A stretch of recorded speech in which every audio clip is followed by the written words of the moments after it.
बहुत सारे ऑब्स्टिकल्स हैं तुम्हारा ध्यान भटकाने के लिए, नहीं एक ही संकल्प है, वो क्या है कि हमें WBCE में रिजल्ट चाहिए, मतलब चाहिए। और अगर वो संकल्प तुम्हारा फिक्स है ना, जो आज मैं स्टार्टिंग से लेक्चर में बोलता आ रहा हूँ, जो नहीं दिख रहा है वो मिसिंग है, वो संकल्प तुम लोग में मिसिंग है। हमारे अंदर वो संकल्प है कि हाँ हमें अपने हर एक बच्चे का WBCE क्लियर करवाना है, नहीं तुम्हारे अंदर मुझे वो संकल्प नहीं मिलती। एक भी बच्चे ने उसका सॉल्यूशन मुझे नहीं दिया।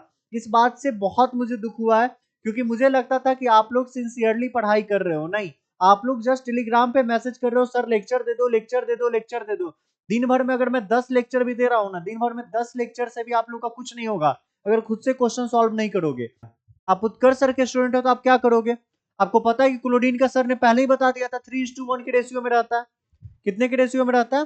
3:1 के रेशियो में रहता है। तो आपका काम बन गया, आंसर सॉल्व हो गया और दैट्स इट। आंसर हमारा कितना टाइम में आएगा तुमको पता है?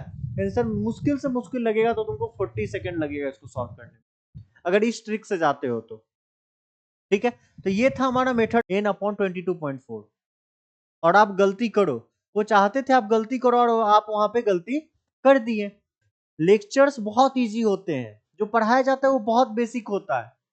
पता है टफ क्या होता है? पढ़ाने का तरीका। आपको जो मैं पढ़ा रहा हूँ वही दूसरा टीचर पढ़ाएंगे, शायद विकल्प एक ही काफी है मंजिल तक जाने के लिए। तो बहुत सारे विकल्प मिलेंगे जो तुमको डिस्ट्रैक्ट करेंगे तुम्हारे पास से। शायद वो एक सुंदर कन्या हो सकती है, शायद वो तुम्हारा आलस हो सकता है, शायद वो तुम्हारा भूख हो सकता है, शायद वो तुम्हारा नींद हो सकता है।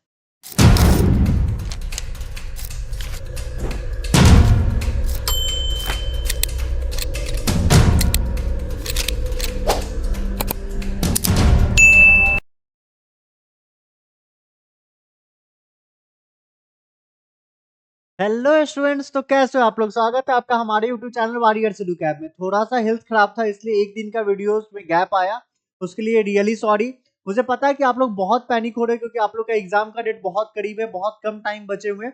लेकिन मैं आप लोग को ये बिलीव दिला रहा हूँ कि प्लीज पैनिक मत हो, प्लीज पैनिक मत हो। सेक्शन सीरीज को फॉलो करते जाओ। हम लोग फुल प्लानिंग के साथ है, बहुत लंबा टीम है, लगभग 6 से 7 टीचर्स का टीम है। तो अभी आपको बहुत कम फेसेस दिख रहे हैं क्योंकि होली के कारण थोड़ा सा शेड्यूल ऊपर नीचे हुआ है, टीचर्स कुछ घर गए हुए हैं। मैं भी जो हमारा ओरिजिनल ऑफिस है वहां हूँ, और कुछ टीचर दूसरे जगह है। बहुत सारे दिक्कत को हम लोग को फेस करना पड़ रहा है। ठीक है, तो आप लोग प्लीज पैनिक मत हो, 1 से 2 दिन में हर चीज शेड्यूल हो जाएगा और हर चीज काफी बेटर ढंग में आपको दिखने लगेगा। ठीक है, तो कल हमने क्या पढ़ा था? मोल कॉन्सेप्ट पढ़ा था और आज उसी को हम लोग आगे लेके जाएंगे। ज्यादा टाइम नहीं इसलिए ज्यादा बात हम लोग नहीं करेंगे। ठीक है, तो मोल कॉन्सेप्ट में हम लोग बहुत कुछ देख चुके थे, आई थिंक ऑलरेडी फॉर्मूला सारे देख चुके थे। पर आप लोग से एक कंप्लेन है कि आप सभी को मैंने बोला था कि जो लास्ट के 5 क्वेश्चन है उसको सॉल्व करके देने के लिए। क्या बोला था? कि जो 5 क्वेश्चन या 6 क्वेश्चन लास्ट में उसको सॉल्व करके उसका आपको टेलीग्राम चैनल पे सॉल्यूशन देना था। पर आप में से एक भी बच्चे ने उसका सॉल्यूशन मुझे नहीं दिया, एक भी बच्चे ने उसका सॉल्यूशन मुझे नहीं दिया। इस बात से बहुत मुझे दुख हुआ है, क्योंकि मुझे लगता था कि आप लोग सिंसियरली पढ़ाई कर रहे हो, नहीं आप लोग जस्ट टेलीग्राम पे मैसेज कर रहे हो, सर लेक्चर दे दो, लेक्चर दे दो, लेक्चर दे दो। दिन भर में अगर मैं 10 लेक्चर भी दे रहा हूं ना, दिन भर में 10 लेक्चर से भी आप लोग का कुछ नहीं होगा अगर खुद से क्वेश्चन सॉल्व नहीं करोगे। तो ये मजाक मस्ती करना बंद करो। अगर जितना क्वेश्चन मैंने बोला लेक्चर में करके दो, मतलब करके दो।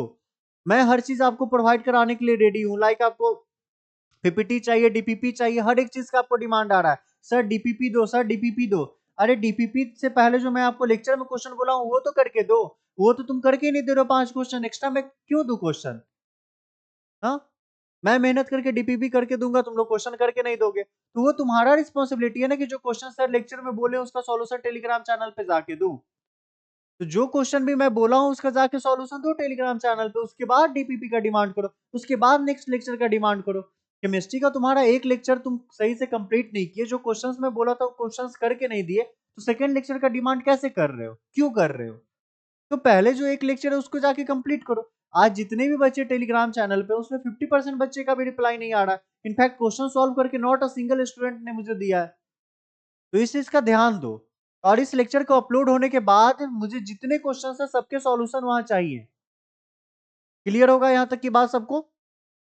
तो चलो मोल कॉन्सेप्ट में हम लोग आगे चलते हैं और देखते हैं क्या करना है। उससे पहले जो बच्चे न्यू आए हैं इस वीडियो में वो इस चीज के लिए बहुत चिंतित हो गए, सर ये आप क्या बोल रहे हैं, कौन सा टेलीग्राम चैनल?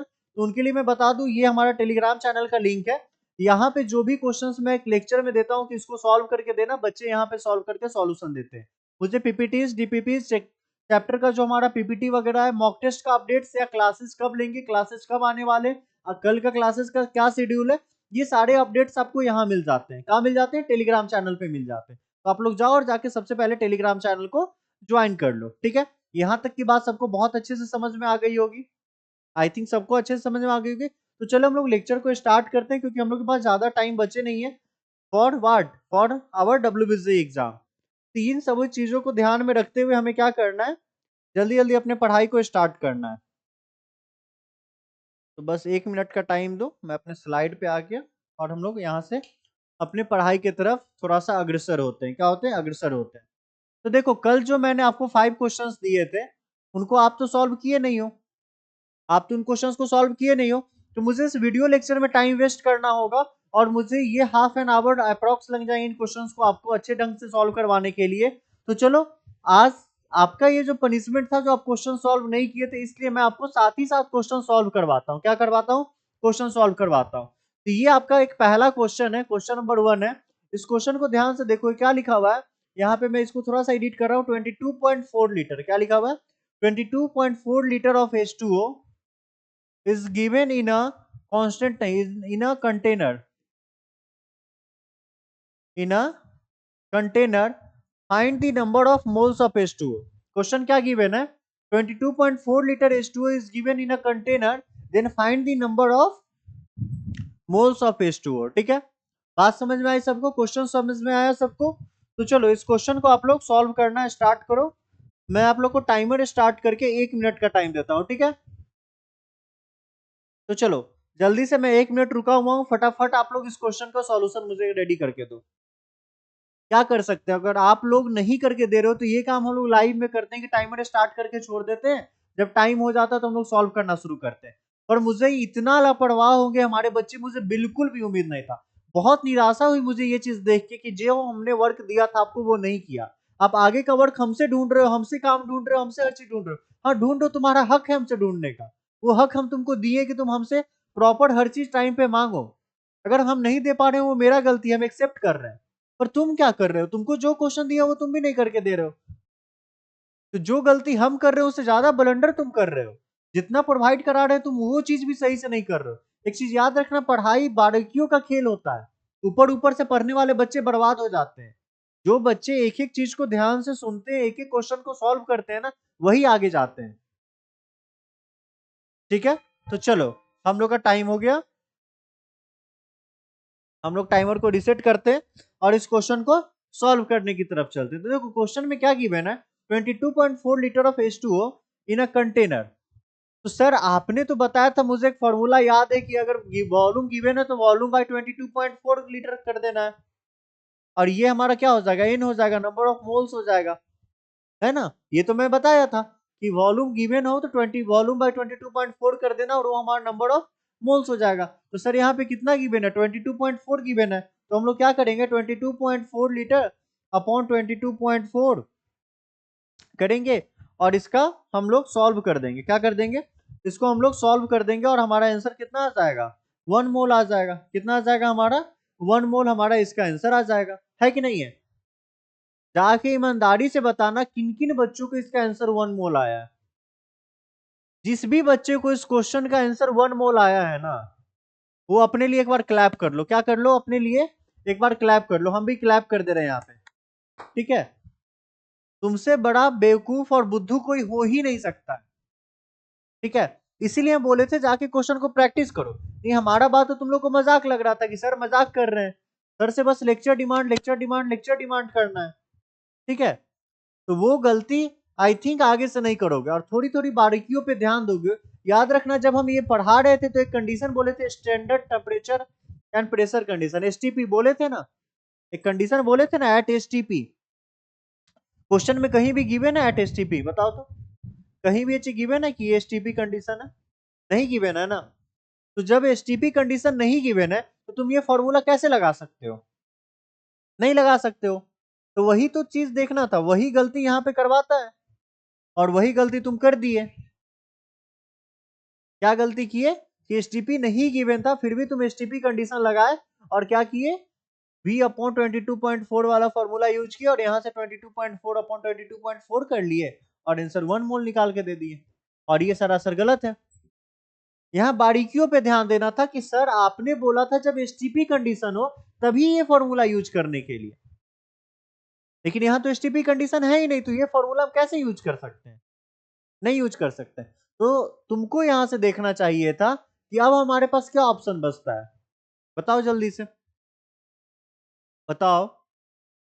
एक ऑप्शन हमारा नंबर ऑफ मोल्स निकालने का एक फॉर्मूला था, गिवन मास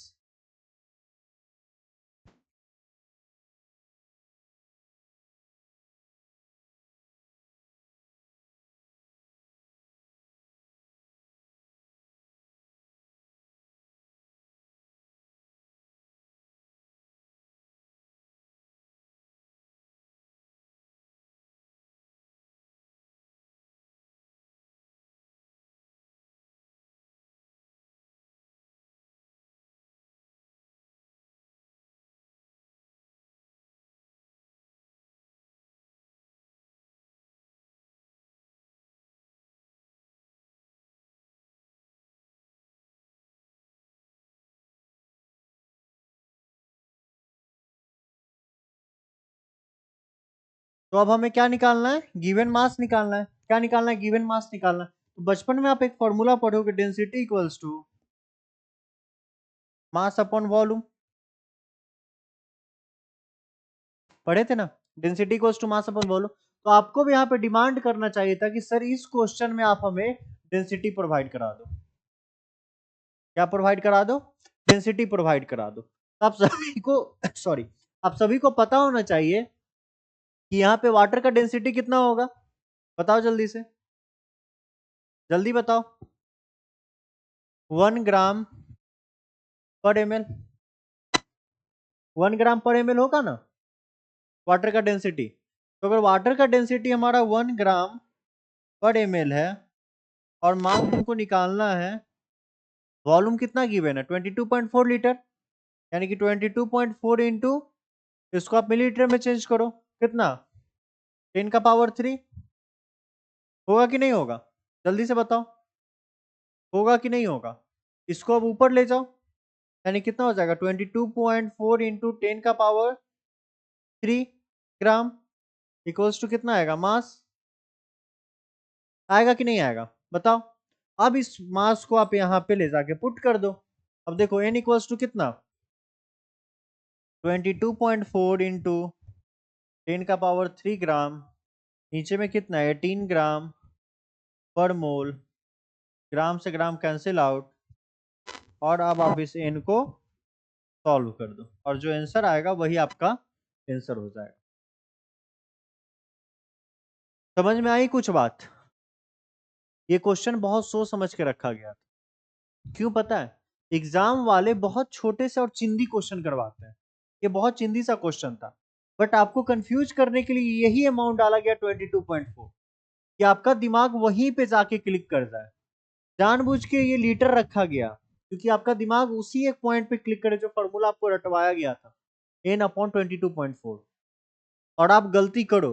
वो चाहते थे आप गलती करो और आप वहां पे गलती कर दिए और उसी चीज का वो फायदा उठाए। तो ये सब छोटी छोटी गलतियों को सुधारना सीखो, सही करना सीखो, क्योंकि यही गलती आपका लाइफ बर्बाद कर देगा।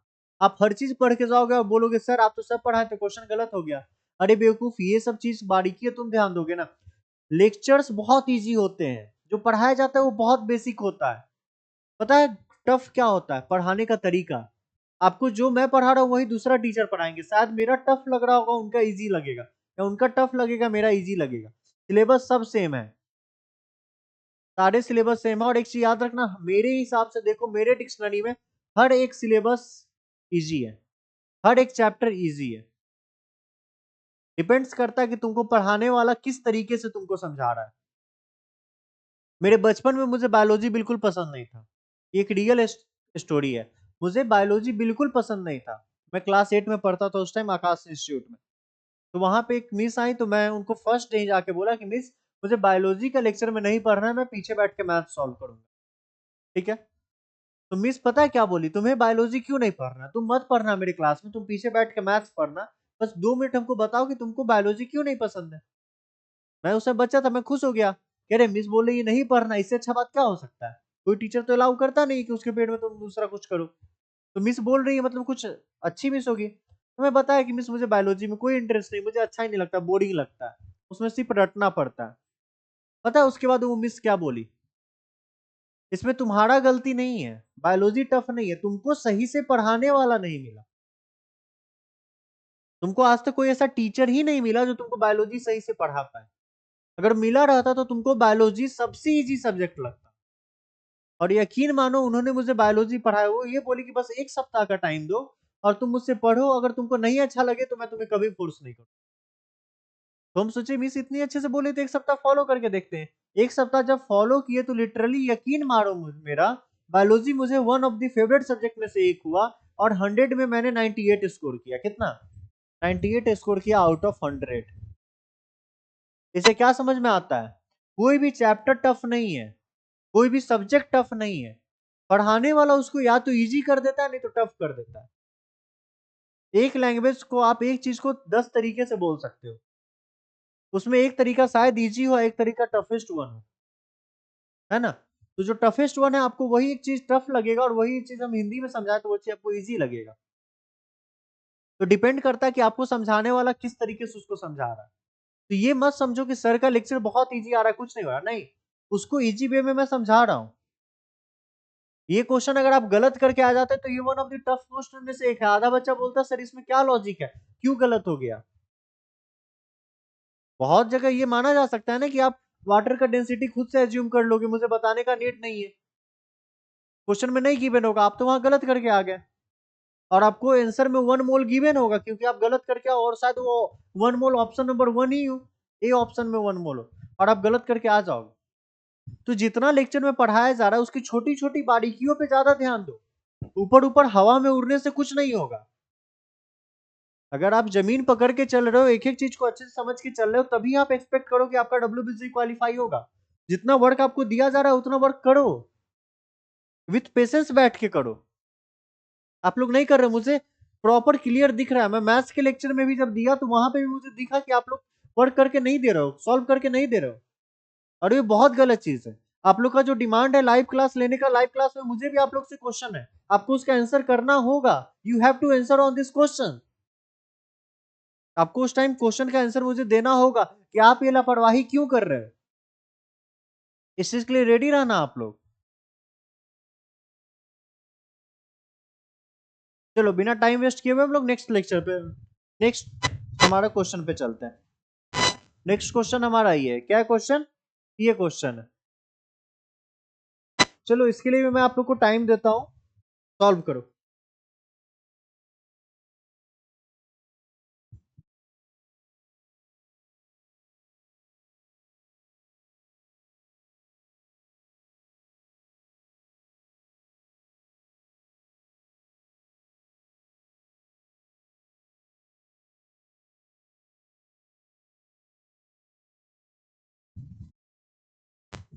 दो मिनट का टाइम दे रहा हूं, इसको सॉल्व करो।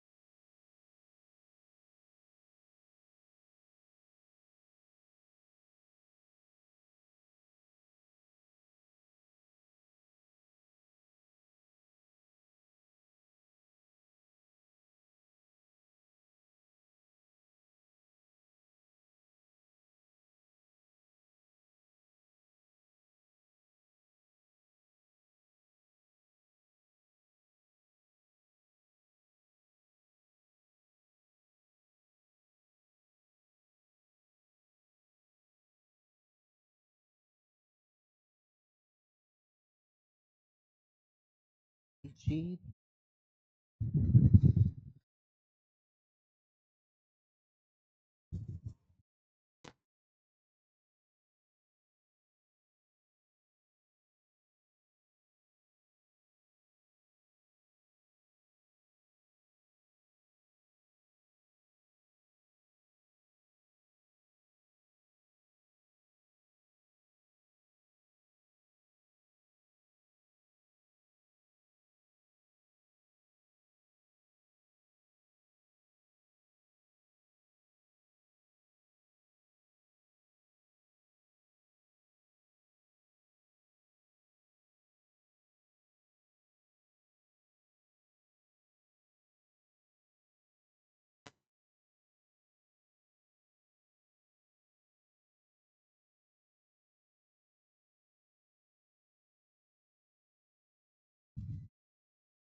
चलो टाइम ओवर हो गया।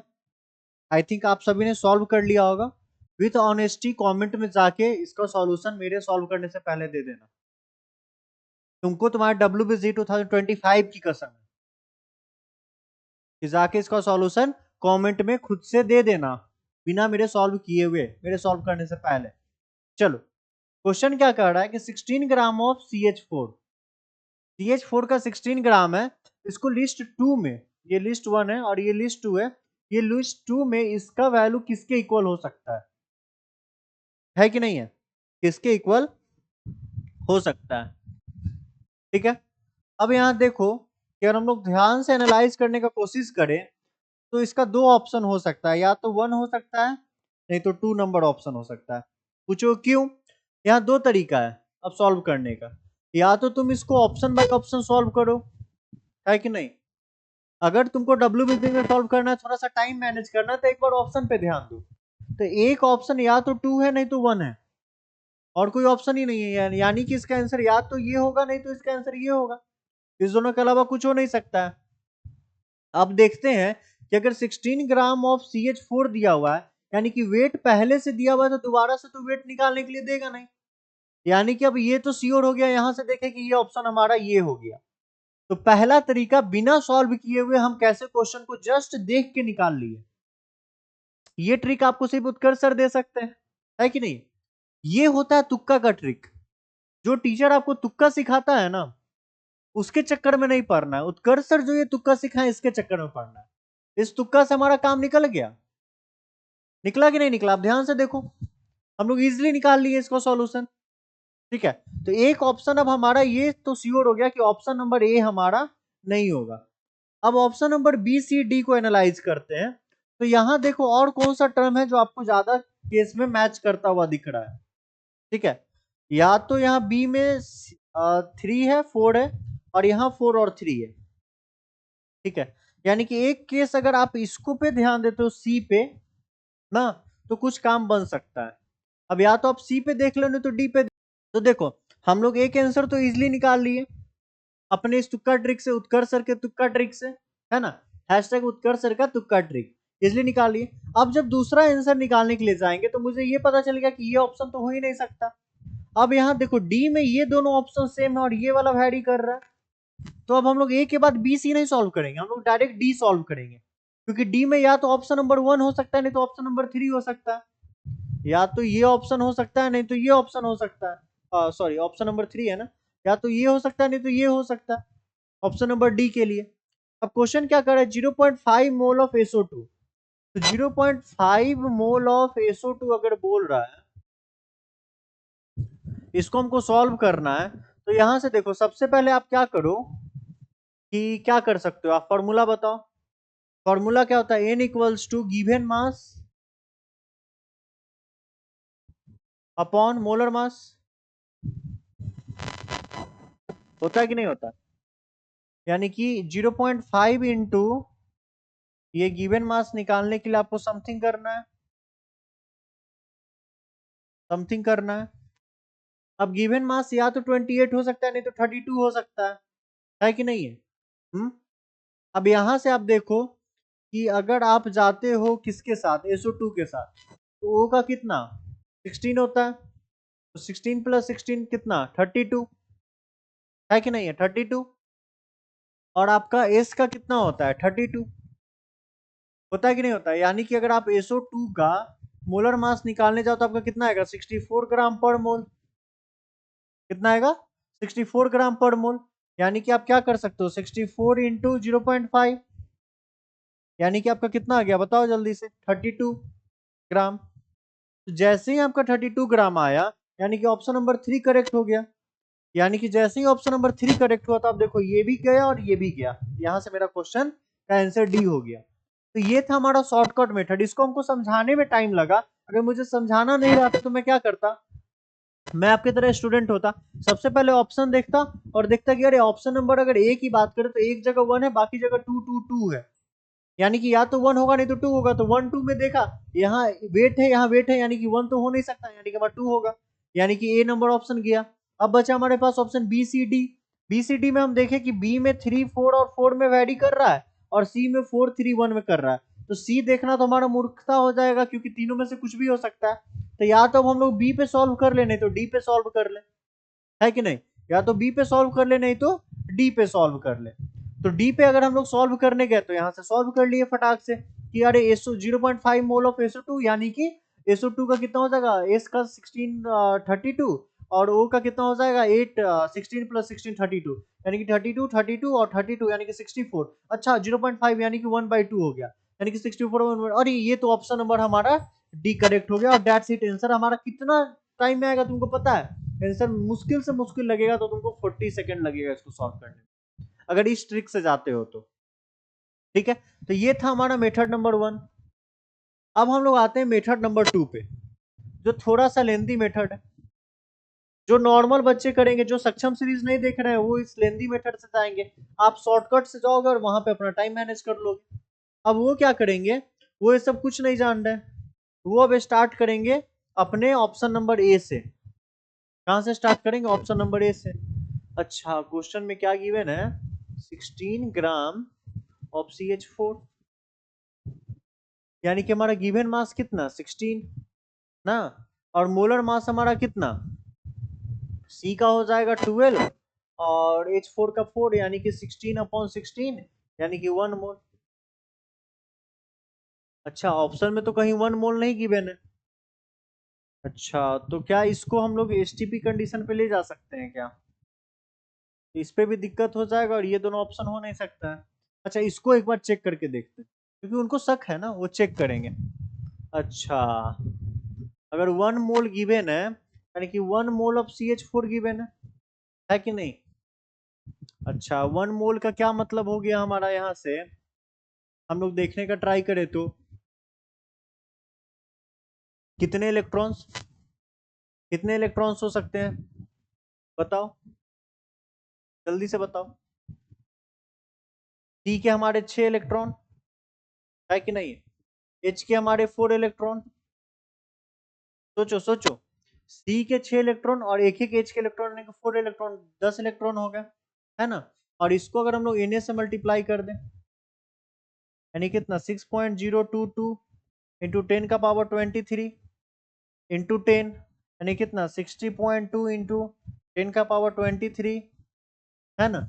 यानी कि ये वाला ऑप्शन हमारा करेक्ट होता हुआ दिख रहा है ना। अच्छा सर, तो ए का हमारा हो गया 2। अच्छा, इसमें नहीं है तो ठीक है, तो अब ये ऑप्शन आया। अब हम लोग बी सॉल्व करने जाएंगे। 1 ग्राम ऑफ H2। अच्छा, 1 ग्राम ऑफ H2 का क्या मतलब हो गया कि फिर से अगर मोलर मास वाला फंडा हम लोग लगाते हैं, तो 1 ग्राम ऑफ H2 का मतलब हो गया गिवन मास अपन मोलर मास, यानी कि 1/2, इतना मोल ना। अगर इतना मोल हो गया, तो इससे अगर हम लोग सॉल्व अप करने जाए आगे और ये पता करने जाए इसमें हमारा क्या होगा, क्या बोलते हैं उसको, आगे का अगर सॉल्व करने जाए तो हम लोग ये देख सकते हैं, अगर हाफ मोल है, यानी कि अगर एसटीपी कंडीशन हो जाएगा, तो एसटीपी कंडीशन पे क्या गिवन होता है, बताओ जल्दी से, क्या होता है एसटीपी कंडीशन पे? बोलो जल्दी। एसटीपी कंडीशन पे क्या गिवन होता है? एन इक्वल्स टू कितना होता है, गिवन वॉल्यूम अपॉन मोलर 22.4 होता है ना गिवन, जल्दी बताओ। हम्म यानी कि एन का वैल्यू कितना 1/2, अगर इंटू कर दे इसमें 22.4 को, तो हमारा गिवन वॉल्यूम यानी कि कितना 11.2, 11.2 litre given volume at STP condition, यानी कि ये वाला ऑप्शन करेक्ट। यानी कि अगर इससे देखें तो ये वाला नहीं होगा, ये दोनों में से कुछ होगा। अब यहां तक हम लोग का बात क्लियर हो गया। अब हम लोग ऑप्शन नंबर सी देखने जाएंगे। क्या देखने जाएंगे? सी पे जाएंगे। तो जब ऑप्शन नंबर सी को सॉल्व करेंगे 1 मोल ऑफ N2 को, अब 1 मोल ऑफ N2 से क्या समझ में आया? फिर से वही फंडा, गिवन मास अपॉन मोलर मास ना। तो गिवन एन इक्वल्स टू क्या होता है, गिवन मास अपॉन मोलर मास। गिवन मास यहाँ पे कितना बताओ जल्दी से, गिवन मास तो दिया हुआ नहीं है, निकालना है। गिवन मास के यहाँ पे sign of interrogation. Molar mass N2 का कितना, एक एन का कितना 14, एक एन का 14 यानी कि दो एन का कितना 28, कितना 28। मोल कितना गिवन है 1 मोल, यानी कि 1 इक्वल्स टू कितना, साइन ऑफ इंट्रोगेशन अपॉन 28, यानी कि 28 equals to sign of interrogation. बोलो है कि नहीं? यानी कि इसका आंसर कितना 1, यानी कि 3 का हमारा कितना 1। अच्छा, जब 3 का 1 निकला तब हमें पता चला कि इसका आंसर हमारा क्या है, डी है। इसको सॉल्व करने में कितना टाइम, 1.5 मिनट। यानी कि जो सक्षम सीरीज को फॉलो किया, जो उत्कर्ष सर से पढ़ा, वो कितना में, 40 सेकंड में। जो सक्षम सीरीज को फॉलो नहीं किया वो कितना में, 1.5 मिनट में। यानी कि जितना में वो एक क्वेश्चन, उतना में आप कितने क्वेश्चन, ज्यादा से ज्यादा 2 क्वेश्चन या फिर 3 क्वेश्चन भी, है कि नहीं है, 3 क्वेश्चन भी। तो ये डिफरेंस है उसमें और आप में। ये सीरीज है नॉर्मल बच्चों में और सक्षम सीरीज वाले बच्चों में। ये रीजन है कि आपको सक्षम सीरीज फॉलो करना चाहिए, ठीक है। चलो, अब हम लोग आते हैं अपने नेक्स्ट क्वेश्चन पे।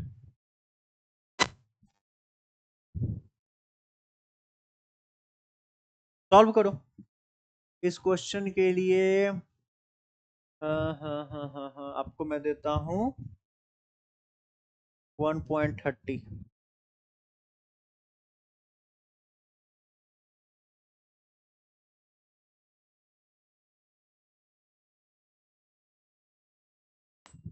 स्टार्ट करो बनाना, जल्दी जल्दी। और खुद से कमेंट में विथ ऑनेस्टी आंसर दे देना।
चलो, सॉल्व कर लिया इस क्वेश्चन को, सॉल्व कर लिया इस क्वेश्चन को। देखो, हम जस्ट बताते हैं कि कैसे हम लोग इस क्वेश्चन को अप्रोच कर सकते हैं।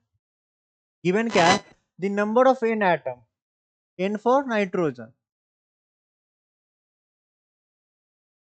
in 681 gram of CH5N3O6, what, C7H5N3O6,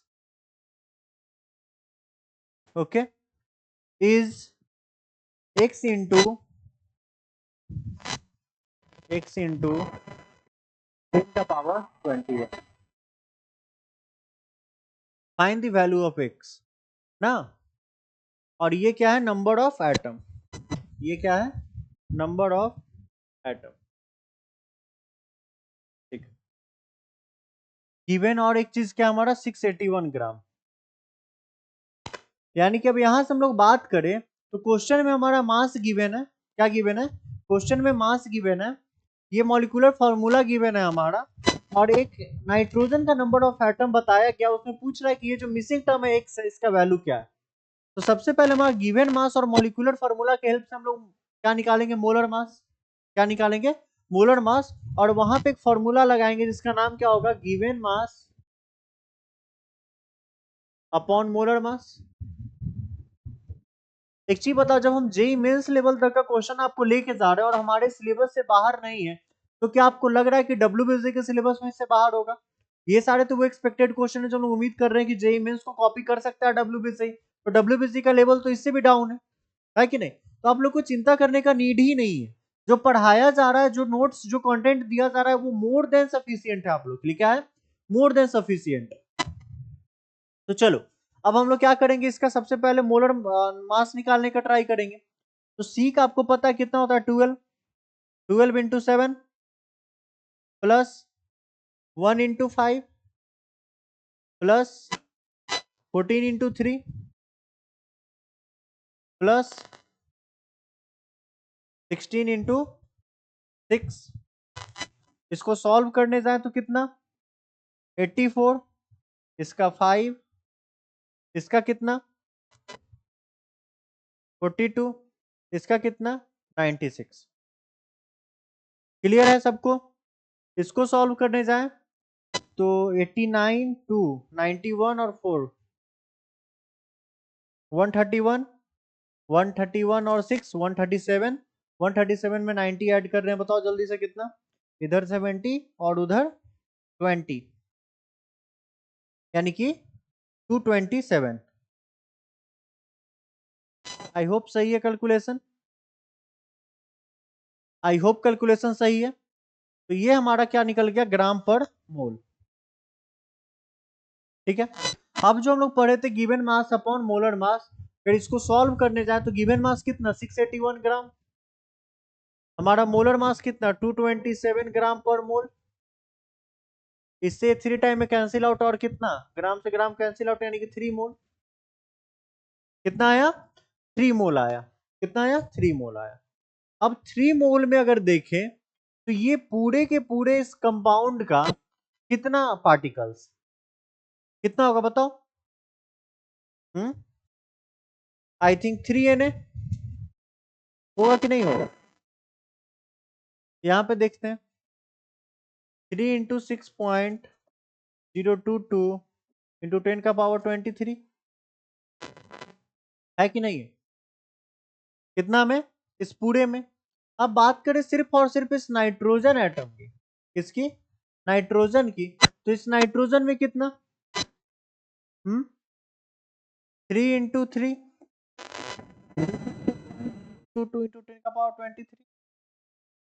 और ये हमारा क्या आंसर, यही हमारा क्या होगा आंसर होगा। इसको सॉल्व करना, वैल्यू मैच करना, जो आएगा वही हमारा आंसर होगा। ठीक है, देखो कुछ वही किया है, 3 इंटू 3, उसके बाद इसको सॉल्व किया, सॉल्व करने के बाद वैल्यू मैच कराया, और मैच कराने के बाद में आंसर कितना आ गया, 5418। क्लियर है सबको, कुछ गलत तो नहीं पढ़ा रहे हैं, चेक कर लो। चलो आगे चलते हैं। अगला क्वेश्चन के लिए फिर से टाइमर, इस क्वेश्चन के लिए कितना टाइम दो, चलो इसके लिए भी मैं तुमको 1.5 मिनट दिया।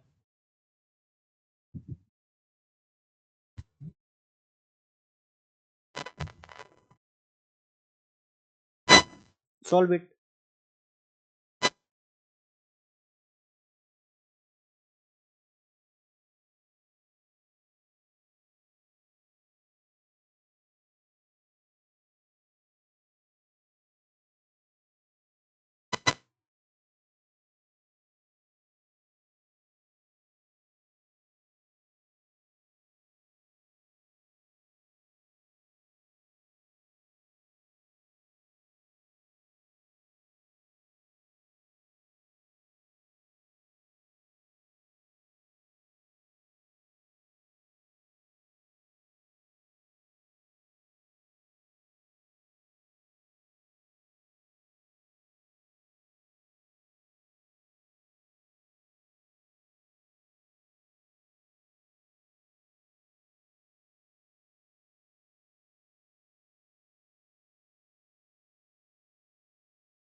चलो टाइम हम लोग का ओवर। क्वेश्चन को देखते हैं, क्या करते हैं, क्वेश्चन को देखते हैं, ध्यान से देखना, क्वेश्चन की बारीकियों को देखना। ये टोटल हम लोग जेईई मेंस के प्रीवियस ईयर से उठाए हुए लाए हुए क्वेश्चन, ठीक है। देखो द नंबर ऑफ मॉलिक्यूल्स, क्या पूछ रहा है, the number of molecules and moles in 2.8375 litres of O2 at STP। क्या पूछ रहा है, 2.8375 litres of O2 at STP। अब इसको हम लोग सॉल्व करने जाए तो जैसे ही हम लोग STP कंडीशन सुने, दिमाग में हमें याद आया कि सर आपने पहला क्वेश्चन भी तो डाटा था कि STP क्वेश्चन मतलब N equals to given volume by 22.4 बताया था, है ना। चलो इस पे डाल देते हैं, गिवन वॉल्यूम हमारा कितना, N equals to given volume कितना, जल्दी से बताओ, 2.8375 अपॉन 22.4। ठीक है। अब इसको जब सॉल्व करने जाएं, जब हम लोग इसको सॉल्व करने गए तो हमें क्या दिखा, आप एक चीज देखो, यहाँ 22.4 है, यहाँ 28 है ना। तो एक तो फिक्स है कि डेसिमल के बाद का सीन है, डेसिमल से पहले हो नहीं सकता, यानी कि कोई भी वैल्यू आएगा तो 0 पॉइंट समथिंग समथिंग समथिंग होगा। अब उसमें ये चीज क्या आपको लग रहा है, आप एक बार ऑप्शन देखो कि पहला बार में क्या ये 224 को हमको इंटू 2 करने का नीड है, क्या नहीं है, कितना करने का नीड है, इंटू 1 करने का नीड है। यानी कि फिर से आप उत्कर्ष ट्रिक लगाए, क्या किए, फिर से आप उत्कर्ष ट्रिक लगाए, तो आप क्या कर लिए, डायरेक्टली आपको दिखा कि ये वाला ऑप्शन और ये वाला ऑप्शन तो गलत है, ये 125 और 125 मोल आ सकता है। यानी कि दो ऑप्शन आप फिर से खट से सॉल्व कर लिए बिना क्वेश्चन सॉल्व किए हुए। यानी क्वेश्चन को कितने देर में आप सॉल्व किए, 30 सेकंड के अंदर सॉल्व करने का कैपेसिटी आया, अगर आप अपने दिमाग को एक्टिव रखते हो। क्या करते हो, अपने दिमाग को एक्टिव रखते हो। तो अपने दिमाग को एक्टिव रखो और इसको सॉल्व करना सीखो कि जैसे हमको क्वेश्चन दिखा, क्वेश्चन से हम लोग कैसे ऑप्शन की हेल्प से एनालाइज करके जल्दी से जल्दी अपना आंसर निकालने का ट्राई करेंगे। तो वही चीज यहाँ पे किए, आंसर निकालने का ट्राई किए। अब ये दो ऑप्शन तो गलत हो गया, आ गया ये दो ऑप्शन। अब इस दो ऑप्शन में देखो क्या क्या क्या चीज का नीड है, पहला नीड है या तो 10 का पावर 22, नहीं तो 10 का पावर 23, है कि नहीं। तो अगर आप नंबर ऑफ मोल निकाल लिए, यहां से नंबर ऑफ मोल हमको बिना निकाले हुए कितना निकल गया, 0.125 मोल। अब नंबर ऑफ मोल निकल गया और आपको गिवन है कितना, O2। तो एक मोल में कितना आपको, एक मोल में अगर बात करें तो 0.125 इंटू एन, यानी कि कितना, 0.125 इंटू 10 का पावर 23 इंटू 6.022, है कि नहीं, होगा। अब आपको क्या पूछ रहा है, नंबर ऑफ मॉलिक्यूल्स, क्या पूछ रहा है, नंबर ऑफ मॉलिक्यूल्स पूछ रहा है। तो यहाँ पे बारीकी पे ध्यान देना, अगर नंबर ऑफ एटम पूछता, क्या पूछता, नंबर ऑफ एटम पूछता, तो आप नंबर ऑफ एटम किस में निकालते, O2 में निकालते, नहीं, यही गलती नहीं करना। अगर नंबर ऑफ एटम पूछता तो आप नंबर ऑफ एटम O का निकालते। देखिए जब नंबर ऑफ मॉलिक्यूल पूछा तो नंबर ऑफ मॉलिक्यूल आप O2 का निकालोगे, यानी कि सर दोनों में डिफरेंस क्या है। तो जब नंबर ऑफ एटम पूछता तो आपको क्या करना होता, 2 इंटू 0.125 इंटू एन, ये किसके लिए, एटम के लिए। मॉलिक्यूल के लिए आप क्या करोगे, मॉलिक्यूल के लिए डायरेक्ट 0.125 इंटू एन। अब आप इसको इसको मल्टीप्लाई करने गए तो फिर से एक प्रॉब्लम कि सर कैसे मल्टीप्लाई करें, क्या करें। तो उस मल्टीप्लाई को ट्रिक को मैं बाद में समझाऊंगा। आप इसको जब सॉल्व करोगे तो आपका आंसर आएगा कितना, 7.527 इंटू 10 का पावर 23 मॉलिक्यूल्स, ठीक है, एंड 0.125 मोल। अब इस चीज को अगर आप इस डायरेक्ट जो मैंने मेथड बोला उसको हेल्प नहीं करना लेना चाहते हो, ट्रिकी मेथड नहीं लेना चाहते हो, तो आप प्रॉपर इसको पहले लिखो, इसको लिखने के बाद इसका वैल्यू निकालो, इसको प्रॉपर सॉल्व करके फिर इस वैल्यू को इस चीज से ट्राई करो करने का, ठीक है। तो आई थिंक यहां तक की बात आप सभी को क्रिस्टल क्लियर समझ में आ गई होगी, ठीक है। तो चलो हमारा जो नेक्स्ट टॉपिक है वो है एवरेज एटॉमिक मास। क्या है, एवरेज एटॉमिक मास। लेकिन इस टॉपिक पे जाने से पहले जो लापरवाही तुम लोग किए थे उसके लिए तुम लोग को एक चीज बोलना चाहेंगे कि अगर डब्ल्यूबीएससी का तैयारी कर रहे हो और तुम चाहते हो कि तुम्हारा डब्ल्यूबीएससी में सिलेक्शन हो, क्या हो, डब्ल्यूबीएससी में सिलेक्शन हो, तो याद रखना, सोते उठते बैठते जागते हर कंडीशन में, खेल रहे हो, खा रहे हो, सो रहे हो, ड्रीम देख रहे हो, सपना देख रहे हो, कुछ भी कर रहे हो, हर टाइम तुमको एक ही चीज दिखना चाहिए, डब्ल्यूबीएससी। क्वेश्चन भी अगर देख रहे, खाना खा रहे हो तो तुमको खाने में केमिस्ट्री दिखना चाहिए, फिजिक्स दिखना चाहिए। याद रखना, फैन घूम रहा है तो दिखना चाहिए फैन क्यों घूम रहा है, हर जगह फिजिक्स केमिस्ट्री मैथ तुमको दिखना चाहिए, कैलकुलेशन दिखना चाहिए। डब्ल्यूबीएससी का ही सपना आना चाहिए उठते जागते। अगर तुम्हारा डब्ल्यूबीएससी का सपना नहीं आ रहा है, डब्ल्यूबीएससी का ख्याल हर टाइम नहीं आ रहा है, तो समझ जाओ तुम्हारे तैयारी में कहीं ना कहीं गलती है। अगर हर जगह तुमको सिर्फ डब्ल्यूबीएससी दिख रहा है तो इस बात के लिए तुम श्योरिटी ले लो हमसे, स्टाम्प पे लिखवा लो कि तुम्हारा WBG में सिलेक्शन फिक्स हो गया। लेकिन अगर तुम ये लापरवाही कर रहे हो कि उत्कर्ष सर तुमको क्वेश्चन दे रहे हैं और तुम नहीं बना के दे रहे हो, तो समझ जाओ कि तुम्हारा WBG में कुछ नहीं हो सकता है। हम पूरा का पूरा चैप्टर पढ़ा दे, पूरा का पूरा बुक पढ़ा दे, मेरे पढ़ाने से मेरा सिलेक्शन थोड़ी करवाना है भाई, तुमको तुम्हारा सिलेक्शन चाहिए ना। तो तुम्हारे सिलेक्शन के लिए तुमको क्या करना होगा, तुमको क्वेश्चन सॉल्व करना होगा। मेरे क्वेश्चन सॉल्व करने से तुम्हारे सिलेक्शन का तो कोई मतलब ही नहीं है। अगर क्वेश्चन हम ही सॉल्व करना है तो हमको सिलेक्शन होगा ना, और मेरे क्वेश्चन सॉल्व कर देने से तुम्हारा सिलेक्शन हो रहा है, इसका मतलब हम जो बोर्ड पे कर रहे हैं तो जितने बच्चे मेरा देख रहे हैं सबका सिलेक्शन हो जाना चाहिए। तो ऐसा नहीं है, सिलेक्शन के लिए तुमको मेहनत करना होगा, तुमको क्वेश्चन सॉल्व करना होगा। सारे लड़कों से एक बात मैं बोल रहा हूं कि अगर तुम्हारे मोबाइल पे सुंदर कन्याओं के वीडियोस आ रहे हैं, अगर तुम्हारे मोबाइल पे सुंदर कन्याओं के वीडियोस आ रहे हैं, तो तुम समझ जाओ गलत रास्ते पे हो। अब तुम लोग बोलोगे सर चाह तो रहे लेकिन वीडियोस आ नहीं रहे, तो मत चाहो। अगर सुंदर कन्याओं के वीडियोस आ रहे हैं तुम्हारे पे तो तुम गलत रास्ते पे हो। तुमको चाहिए तो एक सुंदर कन्या लाइफ में ले आओ, उसके लिए फिक्स हो जाओ। लेकिन अगर हर दिन अलग अलग सुंदर कन्याओं के वीडियोस आ रहे हैं तुम्हारे मोबाइल पे तो तुम बहुत गलत रास्ते पे हो, ये बात लिखवा लो हमसे, ठीक है। तो चलो हम लोग अपने टॉपिक पे लौटते हैं जिसका नाम है एवरेज एटॉमिक मास। और मैं आप सभी से उम्मीद करता हूं कि आज के इस डांट के बाद आप लोग जरूर सही रास्ते पे रहोगे और अच्छे से पढ़ाई करोगे, इतना उम्मीद है आप लोग से। इसके बाद भी ये लापरवाही नहीं करोगे, नहीं करोगे तो एक बार कमेंट में लिख देना कि हाँ सर मैं प्रॉमिस कर रहा हूं कि मैं आज के बाद लापरवाही नहीं करूंगा। अगर आज भी कमेंट नहीं भरा इस लाइन से कि हाँ सर मैं प्रॉमिस कर रहा हूं कि मैं लापरवाही नहीं करूंगा, तो फिर मैं कुछ बोल ही नहीं सकता। फिर जैसे आप लोग को मुझसे उम्मीद है कि मैं लेक्चर दूं, तो मुझे ये उम्मीद खत्म हो जाएगा कि आप लोग का WBG में सिलेक्शन हो। और अगर एक टीचर होपलेस हो जाए अपने बच्चों से कि उसका सिलेक्शन हो सकता है, तो समझ जाना वो किस मोटिव से पढ़ाएगा।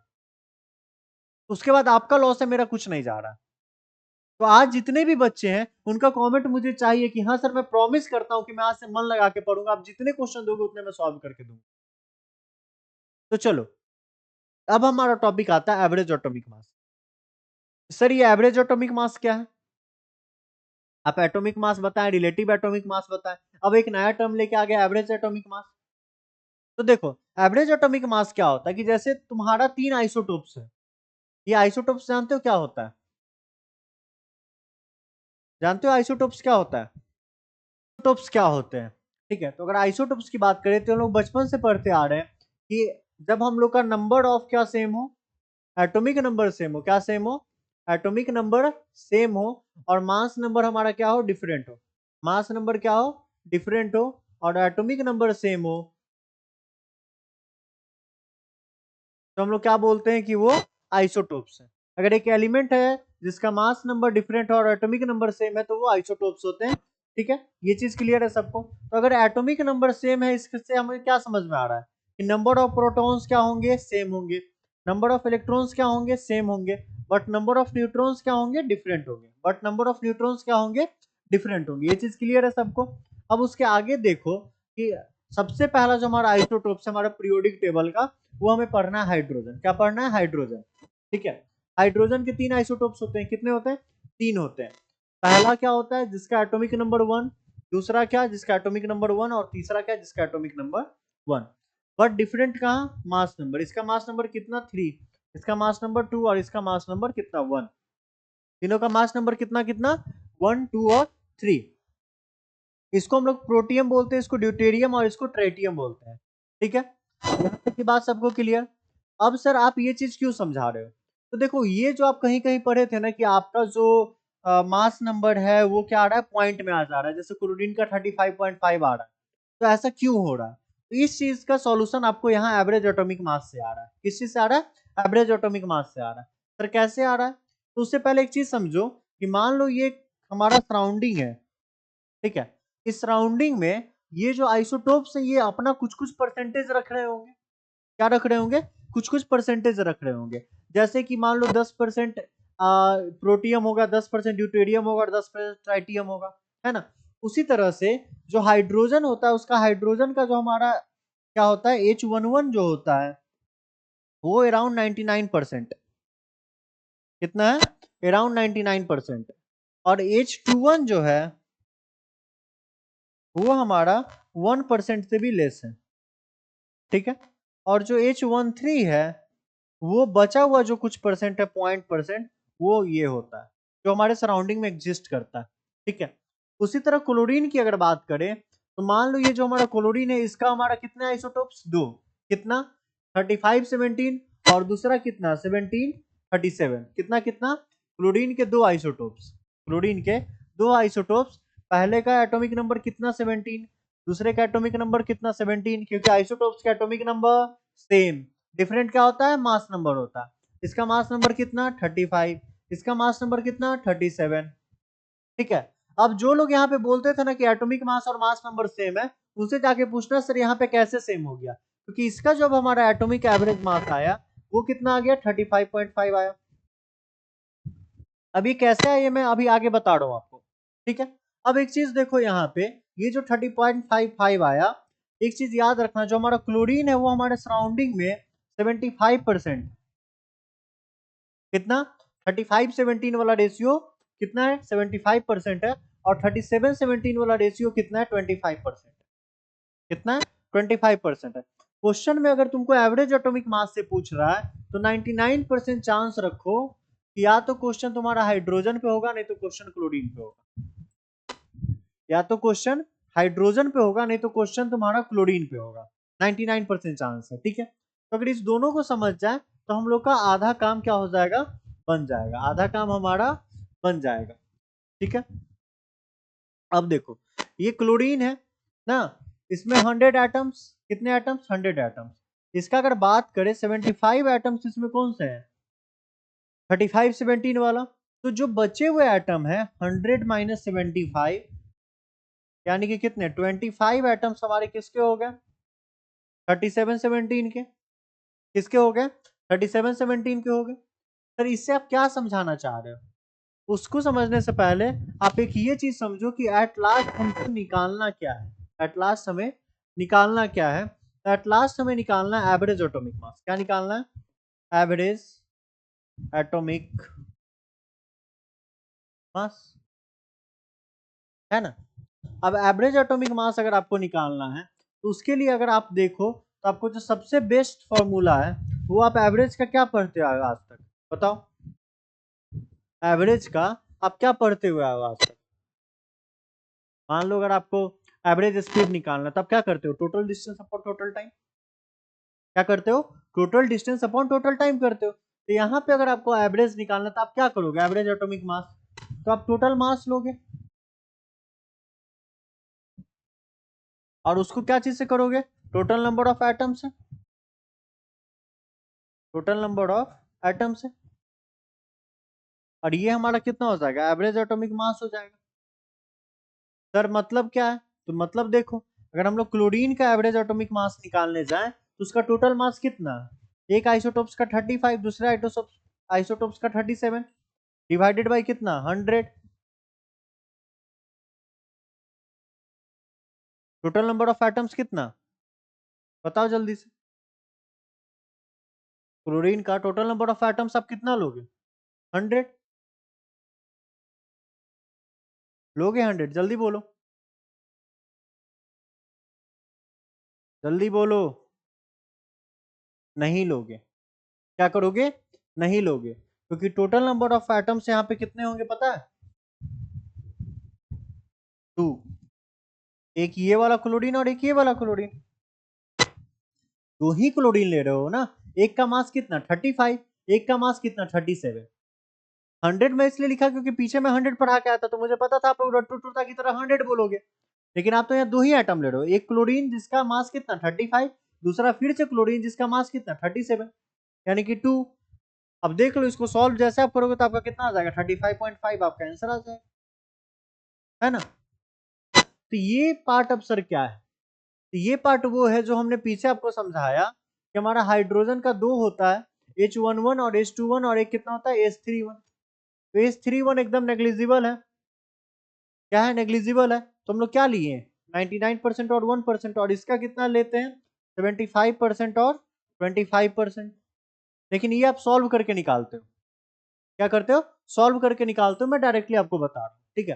दूसरा चीज, अगर कोई एक बहुत बड़ा हो गया, कोई एक बहुत बड़ा हो गया, अब थोड़ा सा समझो, जैसे कि जो हमारा सराउंडिंग है, उस सराउंडिंग में हमारा हाइड्रोजन कितना एग्जिस्ट कर रहा है, 99%। ये वाला हाइड्रोजन, ये वाला कितना, 1%।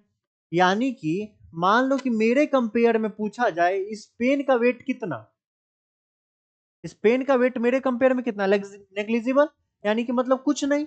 अगर कंपेयर किया जाए कि उत्कर्ष सर का वेट और पेन का वेट को कंपेयर करके बता, तो कोई क्या बोलेगा, उत्कर्ष सर के सामने तो इस पेन का कोई वेट ही नहीं है, बोलेगा कि नहीं बोलेगा। यानी कि इसके सामने इसका कोई एग्जिस्टेंस ही नहीं है।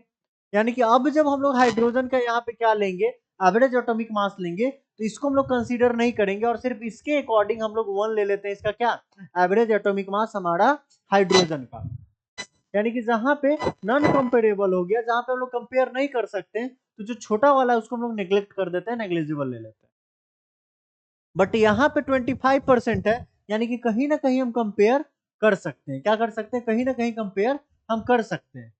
तो जब कंपेयर कर सकते हैं, तो अब हम लोग क्या बोलेंगे, इसको कंपेयर करेंगे और इसका एवरेज निकालेंगे, और वहां पे एवरेज एटॉमिक मास आपका एप्लीकेबल होगा। अगर कंपेरेबल नहीं है, इसका मतलब आपका एवरेज एटॉमिक मास वहां पे एप्लीकेबल ही नहीं होगा। ठीक है, यहां तक की बात क्लियर। चलो, अब एक क्वेश्चन पे आते हैं।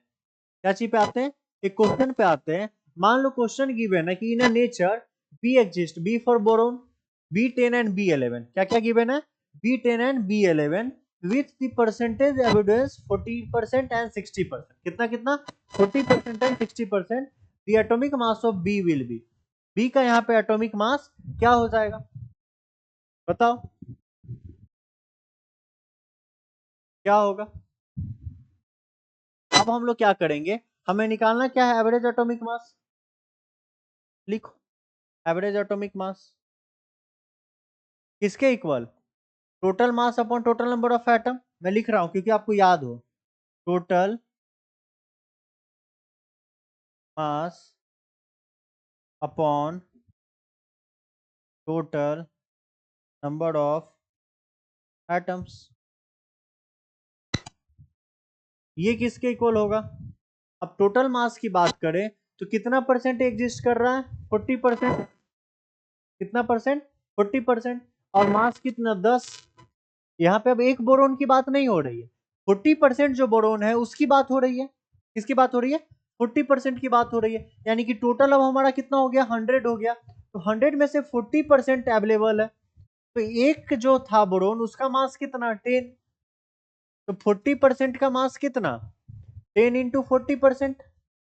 अगर 100 के कंपेयर में देखें, मान लो टोटल बोरोन कितना, 100, तो ये 100 का 40% कितना हो जाएगा, 40, यानी कि 10 इंटू कितना, 40।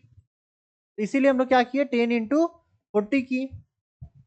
अब बात करते हैं दूसरे बोरोन की, जो कि 11 है, उसका मास, वो कितना परसेंट एग्जिस्ट कर रहा है, 60%। कितने का, 100 एटम का, टोटल 100 मान लो एटम से उसके 60% क्या एग्जिस्ट कर रहा है, B11 एग्जिस्ट कर रहा है। तो अब हम लोग उसके लिए क्या करेंगे, एक का मास कितना, 11, तो 60 का मास कितना, बताओ, 11 इंटू 60 अपॉन में टोटल कितना, 100। होगा कि नहीं होगा। इसको अब सॉल्व करो थोड़ा सा और फर्दर, कितना आ जाएगा, 400 प्लस 660 अपॉन 100, है कि नहीं। इसको और फर्दर सॉल्व करोगे तो कितना आ जाएगा, 1060 अपॉन 100। ये जीरो से एक जीरो कैंसिल आउट और आंसर कितना, 10.6। आंसर कितना आया, 10.6। यानी कि अब हम लोग एवरेज एटॉमिक मास की बात करें इस क्वेश्चन के लिए, जो एटॉमिक मास ऑफ बोरोन होगा वो कितना हो जाएगा, 10.6 हो जाएगा। कितना होगा, 10.6 हो जाएगा। तो आई थिंक यहां तक की बात आपको अच्छे से समझ में आ गई होगी। हम्म, यहां तक की बात आपको अच्छे से समझ में आ गई होगी। चलो, इस क्वेश्चन के लिए आपको मैं 1 मिनट का टाइम दे रहा हूं, जल्दी से सॉल्व करके इसको बताओ।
तो चलो इस क्वेश्चन को सॉल्व करते हैं। हर्षित, तो क्वेश्चन क्या है इसको एक बार पढ़ो। The average molar mass of chlorine is 35.5 gram per mole. तो the ratio of 35 chlorine and 237 chlorine in naturally occurring chlorine is close to. ठीक है, अब अगर आप तेज हो और ये क्वेश्चन आ गया, आप उत्कर्ष सर के स्टूडेंट हो, तो आप क्या करोगे? आपको पता है कि क्लोरीन का सर ने पहले ही बता दिया था 3:1 के रेशियो में रहता है। कितने के रेशियो में रहता है? 3:1 के रेशियो में रहता है। तो आपका काम बन गया, आंसर सॉल्व, आंसर आ गया ना, आपका काम बन गया। क्लोरीन का तो पहले से पता था। लेकिन मान लो आपको नहीं पता है और आपको सॉल्व करना है, या फिर आप ये चीज मिस कर गए हो, तो कैसे सॉल्व करोगे? तो सबसे पहले एक डब्बा ले लो। क्या ले लो? एक डब्बा ले लो। इसमें मान लो टोटल कितने एटम? 100 एटम। कितने एटम है? 100 एटम है। उस 100 एटम में से मान लो कि एक्स एटम आपके किसके हैं? एक्स एटम है आपके किसके? 30 इसके 35 सीएल के। किसके? सीएल 35 के। और जो आपके कितने बच गए? 100 माइनस एक्स बच गए। 100 माइनस एक्स किसके हैं आपके? बताओ जल्दी से। 37 सीएल के। किसके? 37 सीएल के। अब आप फॉर्मूला क्या पढ़े थे एवरेज एटॉमिक मास का? एवरेज एटॉमिक मास का फॉर्मूला आप क्या पढ़े थे? याद है किसी को? बताओ जल्दी से। Total mass upon total number of atom. पढ़े थे ना? अब देखो, एवरेज एटॉमिक मास क्वेश्चन में कितना गिवन है? 35.5। तो कितना लिख लेंगे? 35.5 gram per mole equals to total mass कितना हो जाएगा बताओ? एक्स इंटू 35, एक्स इंटू 35 ग्राम, है कि नहीं है? दूसरा आप कितना लोगे? जल्दी से बताओ। एक और 100 माइनस एक्स इंटू कितना? 37, और अपॉन में कितना? 100। अपॉन में कितना? 100। अब जब इसको आप सॉल्व करोगे तो आपका किसका आंसर आ जाएगा? एक्स का आंसर आ जाएगा। किसका आंसर आ जाएगा? एक्स का आंसर आ जाएगा। और वहां से आप रेशियो निकालने जाओगे तो आपका रेशियो 3:1 निकल के आ जाएगा। ये और आपका दूसरा मेथड। पहला मेथड क्या था कि आप उत्कर्ष सर के स्टूडेंट हो, आपको पहले से बता दिया गया था डायरेक्ट आंसर 3:1। दूसरा मेथड क्या था कि आप उत्कर्ष सर के स्टूडेंट नहीं हो, सक्षम सीरीज नहीं फॉलो कर रहा है, बाई लक क्वेश्चन आ गया, अब आप परेशान होकर 1.5 मिनट में क्वेश्चन को सॉल्व करो, है कि नहीं? तो दो ही ऑप्शन ही है आपके पास। वही चीज किया। ये 1 माइनस एक्स इसलिए लेके किया क्योंकि यहाँ टोटल नंबर ऑफ एटम 1 माना। तो टोटल नंबर ऑफ एटम हम लोग 100 माने। कितना माने? 100 माने। तो क्या हो जाएगा? 100 मान लिए तो क्या हो जाएगा? 100 माइनस एक्स हो जाएगा। ठीक है, यहाँ तक की बात क्लियर। यहाँ से एक्स निकाल लिया, 1 माइनस एक्स निकाल लिया, और दोनों का एवरेज निकाला तो कितना आ गया? 3:1 आ गया। क्लियर है सबको? चलो, अब जो हमारा अगला टॉपिक आता है वो टॉपिक का नाम है empirical and the molecular formula. क्या टॉपिक का नाम है? Empirical and the molecular formula. बहुत तुच्छ सा टॉपिक है, एकदम रद्दी सा पिद्दू सा टॉपिक है, कुछ नहीं है। इसको समझाते हैं। बहुत कोई इसके बारे में बहुत हाइप क्रिएट कर देते हैं, बहुत टफ है, ये है वो है। Easiest topic. इस टॉपिक का जो सबसे खास बात है वो ये है कि एक फिक्स टाइप का क्वेश्चन आता है और वही क्वेश्चन बार बार बार बार बार बार रिपीट होता है। उसके आगे आपको कुछ नहीं है। क्या है? उसके आगे आपको कुछ भी नहीं है, बस एक ही क्वेश्चन को आपको बार बार रिपीटेशन में आपको देखने को मिलेगा, न्यूमेरिकल वैल्यू चेंज करके। ठीक है, तो अब सबसे पहले हमें यह समझना है कि इंपेरिकल फार्मूला क्या होता है और मॉलिक्यूलर फार्मूला होता क्या है। उसके बाद हम लोग उसके क्वेश्चन पे जाएंगे। सबसे पहले क्या समझेंगे कि इंपेरिकल फार्मूला क्या होता है और मॉलिक्यूलर फार्मूला क्या होता है। ठीक है, तो समझो। मान लो कि आपको एक कंपाउंड गिवन है 6CH12 और O6। क्या गिवन है? Compound C6H12O6। ठीक है, ये क्या है? कंपाउंड है जिसका नाम ग्लूकोज है। यहां तक ये तो बेसिक है, सबको पता होगा। अगर इसमें हम लोग बात करें रेशियो ऑफ एटम्स की, किस चीज की बात करें? रेशियो ऑफ एटम्स की, तो आप देखोगे C का कितना? 6, H का कितना? 12, और O का कितना? 6। अगर रेशियो की बात करें तो रेशियो फर्दर इसको डिवाइड करेंगे और रेशियो हमारा कितना? 1:2:1। रेशियो कितना? 1:2:1। यहां तक की बात क्लियर? लेकिन अगर हम लोग अब वही बात करें actual number of atoms in one molecule की, किसकी, actual number of atom in one molecule, है ना। तो अगर एक्चुअल नंबर निकालने जाए तो यहां से ये हमारा रेशियो अगर पूछा गया, रेशियो ऑफ एटम, तो क्या निकल के आया 1:2:1, क्या निकल के आया 1:2:1 इसका रेशियो। एक्चुअल नंबर निकालने गया तो क्या निकल के आया 6:12:6, क्या निकल के आया 6:12:6, कार्बन 6, हाइड्रोजन 12 और ऑक्सीजन भी 6, कितना निकल के आ गया 6:12 और 6 निकल के आ गया, ठीक है।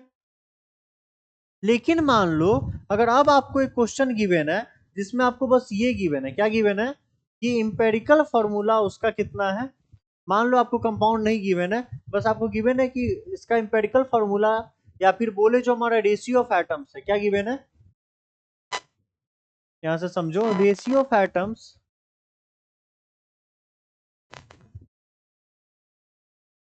क्या गिवन है 1:2:1, क्या गिवन है 1:2:1 आपको रेशियो ऑफ एटम्स गिवन है। अब आपसे क्या पूछ दिया वो बताओ जल्दी से कि इसका एक्चुअल नंबर ऑफ एटम्स क्या है, क्या पूछ दिया, एक्चुअल नंबर ऑफ एटम्स क्या है, आप निकाल पाओगे, आप निकाल पाओगे, नहीं निकाल पाओगे। यानी कि जो एक्चुअल नंबर ऑफ एटम्स है वही आपका मॉलिक्यूलर फार्मूला है, और जो उसका सिंपलेस्ट रेशियो है वही आपका क्या है इंपेरिकल फार्मूला है। यानी कि actual number of atoms is represented by molecular formula and the simplest whole number ratio and simplest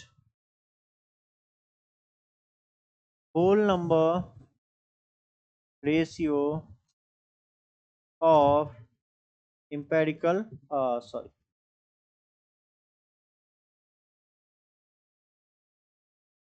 of molecular formula is empirical formula। अगर सिंपलेस्ट होल नंबर रेशियो है आपके मॉलिक्यूलर फार्मूला का empirical formula, तो यहां से आप कह सकते हो एक टर्म ले लो n, उसको आप मल्टीप्लाई करो इंपेरिकल फार्मूला से, तो वो कितना आ जाएगा आपका मॉलिक्यूलर फार्मूला, कितना आ जाएगा मॉलिक्यूलर फार्मूला, आएगा कि नहीं आएगा, आ जाएगा। तो चलो आगे समझते हैं इसको कि हमें अगर डिटरमाइन करना है इंपेरिकल फॉर्मूला, क्या डिटरमाइन करना है इंपेरिकल फॉर्मूला, क्वेश्चन में क्या होता है टू डिटरमाइन इंपेरिकल फॉर्मूला, तो हमें क्या क्या करना है, तो सबसे पहले कन्वर्ट करना है the event amount of all the elements in the moles of their atom. जो भी तुम्हारा एटम गिवन है उसका हमको सबसे पहले क्या निकालना है, मोल निकालना है, क्या निकालना है, मोल निकालना है। देखो निकालने के लिए दो तीन टेबल होता है, आपको परसेंटेज में क्वेश्चन गिवन होगा कि कोई एक कंपाउंड है, ये दूसरा कंपाउंड है, तीसरा कंपाउंड है, ठीक है। क्या गिवन होगा, तीन कंपाउंड है, ये किसी एक परसेंटेज में होगा, ये किसी एक परसेंटेज में होगा और ये किसी परसेंटेज में होगा, ठीक है। यहाँ की मदद से आप क्या करोगे, सबको डिवाइड करोगे किससे, उसके मॉलिक्यूलर फॉर्मूला से, किससे, मॉलिक्यूलर मास से, किससे करोगे, मॉलिक्यूलर मास से, ठीक है। यहां से आपको कोई एक नंबर निकल के आएगा जो कि क्या होगा, उसका मोल होगा, क्या होगा, मोल होगा। अब इस मोल में से जो सबसे छोटा मोल होगा उससे आप सबको डिवाइड कर दोगे, डिवाइड करने के बाद आपको कुछ एक फिर से नंबर निकल के आएगा। अब ये नंबर अगर आपको डेसिमल में, तो इसको होल नंबर में कन्वर्ट करने के लिए किसी एक पार्टिकुलर वैल्यू n से मान लो आप मल्टीप्लाई करोगे,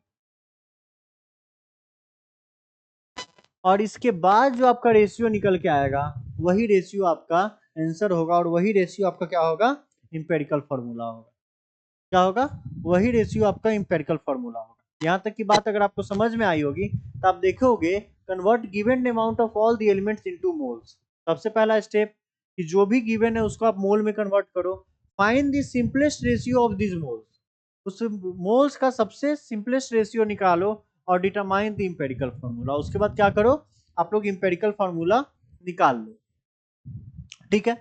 ये फॉर्मूला तो मैं पहले ही बता दिया, मॉलिक्यूलर फार्मूला जो है वो empirical formula into some integer है। अब एक और जो काम का फॉर्मूला है उसको आप याद रखो कि अगर आपको इंपेरिकल फार्मूला निकालना है, क्या निकालना है, empirical formula to molecular formula, molecular formula to empirical formula conversion चाहिए, तो ये बहुत इजी है कि आपको मॉलिक्यूलर फार्मूला गिवन, आप वहां से इंपेरिकल फार्मूला निकाल लो, ठीक है। बट इंपेरिकल फार्मूला निकालने के बाद मॉलिक्यूलर फार्मूला निकालने के लिए आपको क्या करना है कि जो कंपाउंड गिवन है, गिवन जो कंपाउंड है उसका मोलर मास निकालो और उस मोलर मास को इंपेरिकल फॉर्मूला मास से डिवाइड कर दो। मोलर मास को इंपेरिकल फॉर्मूला मास से डिवाइड कर दो और यहां से जो कांस्टेंट आएगा n, उसी n को आप अब क्या करो, इंपेरिकल फॉर्मूला से इनटू कर दो और आपका क्या निकल के आएगा, मॉलिक्यूलर फॉर्मूला। यानी कि ये तो आपको पता था कि n into empirical formula molecular formula, n कैसे निकाले ये नहीं पता था।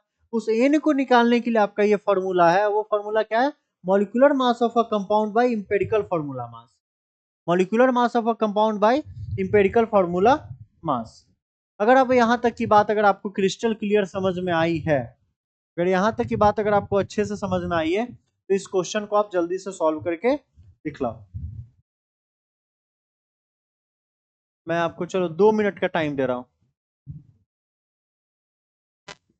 ठीक है, या फिर 3 मिनट का टाइम दे रहा हूं, सॉल्व इट।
सॉल्व करो, जल्दी सॉल्व करो।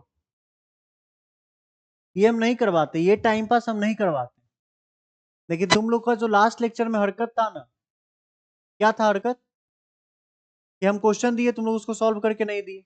ये चीज मैं मैथ्स लेक्चर में भी देखा, फिजिक्स लेक्चर में भी जो सर करवाए थे हम उसमें भी देखे कि सर क्वेश्चन दिए, तुम लोग सॉल्व करके नहीं दिए। तो अब क्या करें, तुम भी टाइम पास करो, हम भी टाइम पास करते हैं, करो लेक्चर का टाइम। अभी तक हमारा लेक्चर कहाँ से कहाँ जा चुका होता, शायद आज हम लोग मोल कॉन्सेप्ट खत्म कर रहे होते, नहीं कर रहे होते तो एटलीस्ट कंसंट्रेशन टर्म कंप्लीट कर रहे होते, कल स्टोचियोमेट्री पढ़ते और हमारा मोल कॉन्सेप्ट खत्म।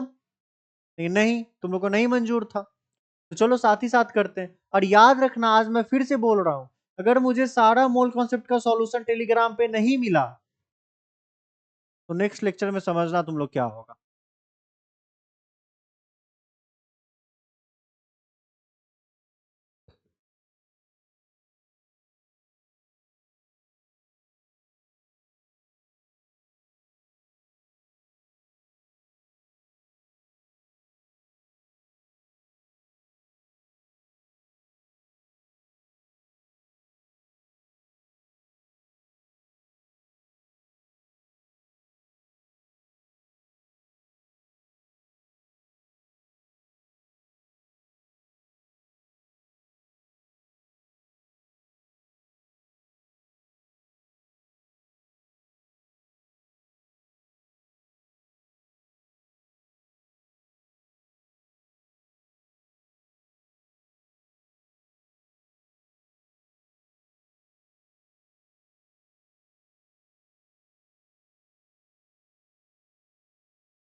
चलो, तो तुम्हारा टाइम अप हुआ, और इस क्वेश्चन को सॉल्व करने से पहले मैं तुम लोग को बताता हूँ एक चीज, जो तुम लोग मंजिल से भटक रहे हो, तुम लोग को पता नहीं है कि क्या करना है नहीं करना है, क्वेश्चन नहीं सॉल्व कर रहे हो, ये सब क्या है तुमको पता, ऑब्स्टिकल्स है तुम्हारे में और डब्ल्यूबीसी एग्जाम के बीच में। क्या है, ऑब्स्टिकल्स है तुम्हारे में और डब्ल्यूबीसी के एग्जाम के बीच में। सर कैसे आप बोले ऑब्स्टिकल्स है, क्वेश्चन सॉल्व करने का, अरे आलस आ रहा है, अभी लंच कर लिए, थोड़ा देर सो जाते हैं, फिर सो के उठेंगे तो क्वेश्चन सॉल्व कर लेंगे। ये ऑब्स्टिकल्स है, वो नींद ऑब्स्टिकल्स है, उससे दूर भागना है। पढ़ने बैठे मम्मी बोली बेटा खाना खा लो, खाना खाने चलेगा, ऑब्स्टिकल्स है, उससे दूर बचना है। हम लोग के पास टाइम नहीं बचा है सब में, आसकत, आलस, मजबूरी, एक्सक्यूजेस, ये सबसे दूर भागना है, एक्सक्यूज नहीं देना है, ये सब ऑब्स्टिकल्स हैं। इसी पे कुछ लाइन्स है, उस पे ध्यान देना, कुछ लाइन्स उस पे ध्यान देना। विकल्प बहुत मिलेंगे मार्ग भटकाने के लिए, विकल्प बहुत मिलेंगे मार्ग भटकाने के लिए, लेकिन संकल्प एक ही काफी है मंजिल तक जाने के लिए, लेकिन संकल्प एक ही काफी है मंजिल तक जाने के लिए। तो बहुत सारे विकल्प मिलेंगे जो तुमको डिस्ट्रैक्ट करेंगे तुम्हारे पाथ से। शायद वो एक सुंदर कन्या हो सकती है, शायद वो तुम्हारा आलस हो सकता है, शायद वो तुम्हारा भूख हो सकता है, शायद वो तुम्हारा नींद हो सकता है, शायद वो तुम्हारा दोस्त हो सकता है, शायद वो तुम्हारा गेम पबजी हो सकता है, शायद वो इंस्टाग्राम का रील्स हो सकता है, या फिर शायद वो फेसबुक का वीडियोज हो सकता है, या फिर यूट्यूब का शॉर्ट्स हो सकता है। बहुत सारे ऑब्स्टिकल्स हैं तुम्हारा ध्यान भटकाने के लिए, नहीं एक ही संकल्प है, वो क्या है कि हमें डब्ल्यूबीसीई में रिजल्ट चाहिए, मतलब चाहिए। और अगर वो संकल्प तुम्हारा फिक्स है ना, जो आज मैं स्टार्टिंग से लेक्चर में बोलता आ रहा हूँ, जो नहीं दिख रहा है वो मिसिंग है, वो संकल्प तुम लोग में मिसिंग है। हमारे अंदर वो संकल्प है कि हाँ हमें अपने हर एक बच्चे का डब्ल्यूबीसी क्लियर करवाना है, नहीं तुम्हारे अंदर मुझे वो संकल्प नहीं मिल दिख रहा है कि तुमको डब्ल्यूबीसी क्वालिफाई करना है। अगर वो संकल्प रहता तो तुम बार बार मुझे ये नहीं बोलते कि सर लेक्चर चाहिए, लेक्चर चाहिए। जितना लेक्चर प्रोवाइड करा है उसका हर एक क्वेश्चन सॉल्व करके देते, यहाँ सर देखिए आपने बोला था ये 5 क्वेश्चन सॉल्व करना, हम कर दिए, अब छठा क्वेश्चन दो आप मुझे। मुझे अच्छा लगता, नहीं मुझे बहुत बुरा लगा, वो बच्चा बोला सर पीपीटी डीपीपी दो, एट लास्ट में बर्डन हो जाएगा। अरे जो 5 क्वेश्चन दिए वो तो तुम किया ही नहीं, लास्ट का बर्डन क्या देना। हम्म। तो इन सब चीजों को ध्यान दो, ठीक है। एक ही संकल्प है हमारे मंजिल तक पहुंचाने के लिए, ठीक है। तो चलो आज के इस क्वेश्चन पे चलते हैं, ठीक है। आज मुझे पता है कि हमारे बच्चों को बहुत डांट लग गई है, आप लोग बहुत ही निराश हो गए, पर ये डांट आप ही लोगों के लिए, आप लोग के उज्जवल भविष्य के लिए, कि हमारे बच्चे का भविष्य संवरे, वो एक अच्छे डब्ल्यूबीसी के कॉलेज में जाए, रैंकर बन के निकले। तो इस डांट को निगेटिवली नहीं लेना है, इस डांट को पॉजिटिवली लेना है, और क्वेश्चन अभी से भी सॉल्व करके देना है। वीडियोज को लास्ट तक देखना है, बदमाशी नहीं करना है, 2x पे वीडियो नहीं देखना है। मैं ऑलरेडी 2x की स्पीड पे पढ़ा रहा हूँ, अब यहाँ से आपको 2x पे नहीं जाना है, आपको वीडियो को लास्ट तक देखना, आपको देखना है सर कितनी बारीकी से पढ़ाए, कितने प्यार से बहुत टफ से टफ चीज को बहुत इजीली निकाल के ले गए।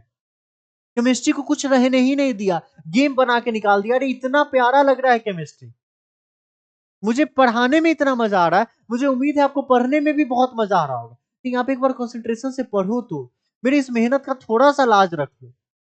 मैं रिक्वेस्ट कर रहा हूं आपसे हाथ जोड़ के, थोड़ा सा लाज रख लो, और प्लीज मेरा रिक्वेस्ट है कि डब्ल्यूबीसी में रिजल्ट दे दो आप लोग, खुद के खातिर नहीं तो मेरे खातिर दे दो, अपने इस बड़े भाई के खातिर डब्ल्यूबीसी में रिजल्ट दे दो आप लोग। तो चलो देखो यहाँ क्वेश्चन क्या कह रहा है, कंपाउंड ए कंटेन्स 8.7% हाइड्रोजन। मैंने क्या बोला था कि 3 चेंबर हमें पहले ही बना लेना है, उसमें हमें नाम दे देना, एक हाइड्रोजन का बात हो रहा है, ठीक। कितना परसेंट, 8.7%, तो 8.7 लिख लेते हैं, परसेंटेज भूल जाओ। कार्बन की बात हो रही है 74%, अच्छा अच्छा ठीक। 17.3% सर नाइट्रोजन की भी बात हो रही है, अच्छा अच्छा ठीक। The molecular formula of the compound is, क्या पूछ रहा है हमें, मॉलिक्यूलर फार्मूला पूछ रहा है। ये तो थोड़ा गेम हो गया। अच्छा एटॉमिक मासेस यहाँ पे गिवन है, क्या गिवन है, सी का 12, अच्छा एच का कितना गिवन है 1, अच्छा H2O में तो H हमेशा H2 के फॉर्म होता है, H पे नहीं होता है। ठीक है, यहाँ पे क्या करते हैं सर, 8.7/2 करते हैं।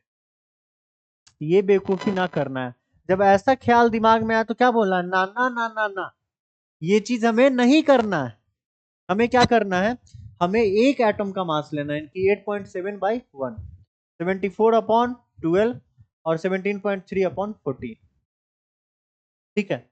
अब दिक्कत यह है कि इतना गंदा सॉल्यूशन तो हमारे मैथ्स में भी नहीं है, कैलकुलेशन जितना गंदा यहाँ आ रहा है, इतना गंदा कैलकुलेशन लिटरली मैथ में नहीं होता है कि 17/14.3। अब आपको करना है, आप केमिस्ट्री के स्टूडेंट, पर इसके लिए मैं ट्रिक का कुछ कुछ वीडियोस ला के दूंगा जिससे आप जल्दी से सॉल्व कर सकते हो।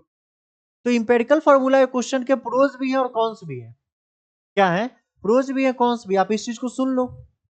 प्रोज क्या है कि क्वेश्चन श्योर शॉर्ट आप बना के आओगे, कॉन्स क्या है कि अगर क्वेश्चन बनाने चले गए तो 2 से 3 मिनट तो आपका खा जाएगा, फिक्स है। तो प्रोज है कि क्वेश्चन श्योर शॉर्ट +1 लेके आएगा, कौन है कि आपका वो 2 से 3 मिनट खा जाएगा, जिसमें ना में आप ऑर्गेनिक केमिस्ट्री बनाने जाते तो जस्ट एक मैकेनिज्म लगाते और क्वेश्चन सॉल्व, जस्ट एक मैकेनिज्म लगाते और क्वेश्चन सॉल्व। लेकिन यहाँ पे तो गेम कर गया, 2 से 3 मिनट निकल गया। अब यहाँ पे बच्चे क्या करते हैं, जब आधा क्वेश्चन सॉल्व कर देते हैं, 1.5-2 मिनट लगा देते हैं, तब सर पे हाथ रख के बैठ जाते हैं, अरे यार अब आगे सॉल्व करें कि नहीं करें समझ में नहीं आ रहा। सॉल्व करते हैं तो 2 मिनट और गया, इतना दुख। नहीं करते तो जो 2 मिनट लगाए हुए हैं वो गया। तो इंपेरिकल फॉर्मूला वाले बच्चों के लिए मैं अभी बता दे रहा हूं, जो हमारे बच्चे हैं, या तो घुसो नहीं, घुस जाओ तो निकल के ही रहो, फोड़ दो। या तो इंपेरिकल फॉर्मूला देख के फर्स्ट अटेम्प्ट में सॉल्व ही नहीं करो, पूरा फिजिक्स कर लो, पूरा केमिस्ट्री कर लो, लास्ट में टाइम बचे तो इंपेरिकल फॉर्मूला पे जाओ, स्किप कर दो, मेरा ये एडवाइस। अगर आपका कैलकुलेशन तेज नहीं, कैलकुलेशन फास्ट है तो जरूर अटेम्प्ट करो, कैलकुलेशन में आप फास्ट नहीं हो तो आप छोड़ दो, स्किप कर दो, लास्ट में टाइम बचे तब इंपेरिकल फॉर्मूला पे जाओ। एक इंपेरिकल फॉर्मूला क्वेश्चन में आप 3 केमिस्ट्री का क्वेश्चन निकाल दोगे, एक इंपेरिकल फॉर्मूला क्वेश्चन में 3 केमिस्ट्री क्वेश्चन निकाल दोगे। तो ये सब चीजों को ध्यान देना है। और अगर आप बनाने चले गए तो बनाने जाओ, लेकिन आप उत्कर्ष सीरीज के बच्चे हो, मतलब सक्षम सीरीज के बच्चे उत्कर्ष सर से पढ़ रहे हो, तो उनका ये एडवाइस है कि आप फर्स्ट रो में नहीं बनाओ, पहले टोटल क्वेश्चन सॉल्व कर लो, सेकेंड रो में आप जाओ उस क्वेश्चन को अटेम्प्ट करने, स्टार्ट करके रखो, टाइम बचे फटाक से इंपेरिकल फॉर्मूला। ठीक है, तो ये काम कर लिए। अब इससे हमारा कुछ एक समथिंग समथिंग वैल्यू आएगा, उसको थोड़ा सा हम लोग कैलकुलेशन का हेल्प ले लेते हैं। कितना आएगा हमारा, 6.17 आएगा हमारा कार्बन,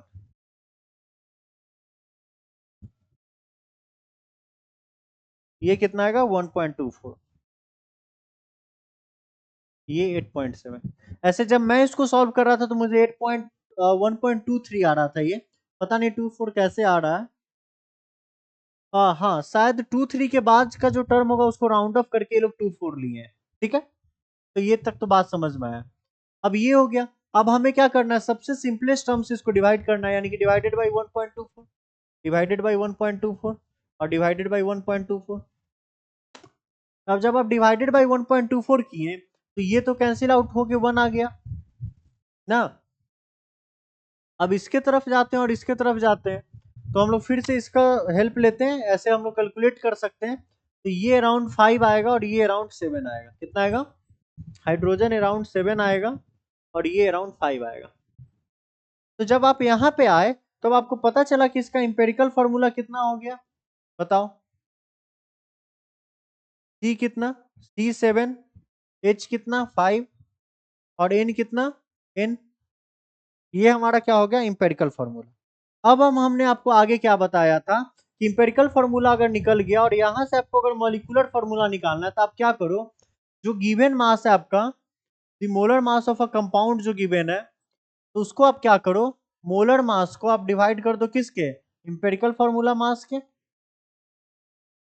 तो मोलर मास कितना 162 ग्राम। अब इसका आप इंपेरिकल फॉर्मूला मास निकालने जाओ तो कितना 12 इंटू 7 प्लस 5 प्लस 14, यानी कि इधर से 19 और इधर से प्लस में कितना 12 7 जा 84, यानी कि कितना यहां से 3 और कितना आ गया जल्दी से बताओ, 103 आएगा क्या, जल्दी बोलो। तो ये हो गया हमारा 103। अब इसको जब आप सॉल्व करोगे आगे,